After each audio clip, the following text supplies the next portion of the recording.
உணவுகள் உடலுக்கு நல்லதுதான் என்றாலும் அவற்றை அளவோடு எடுத்துக்கொண்டால் முழுமையான பயன் கிடைத்துவிடும். பொதுவாக கார உணவுகளில் விட்டமின் ஏ நிறைந்துள்ளன.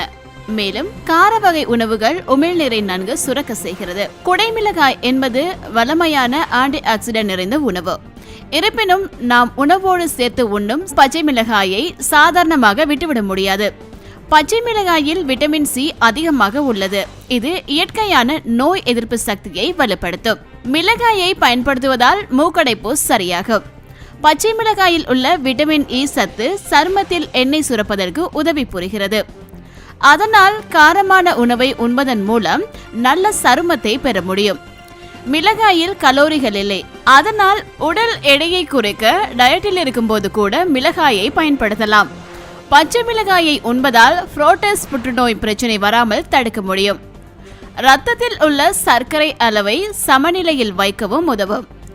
உணவு செரிமானத்தை வேகப்படுத்தும் பச்சை மிளகாயில் நார் சத்துக்கள் உள்ளன. இதனால் உணவு செரிமானம் வேகமாக நடக்கும். மிளகாய்கள் மூளைக்கு எண்டோபின்ஸை உற்பத்தி செய்யும். இது மனநிலையை நன்றாக வைத்திருக்கும். பச்சை மிளகாயை உட்கொண்டால் நுரையீரல் புற்றுநோய் ஏற்படும் பாதிப்பு குறைகிறது. பாக்டீரியா தொற்று வராமல் காக்கும் பச்சை மிளகாயில் ஆன்டிபாக்டீரியா குணங்கள் அடங்கியுள்ளன. இந்த குணத்தால் தொற்று ஏற்படாமல் பாதுகாக்கப்படுகிறது.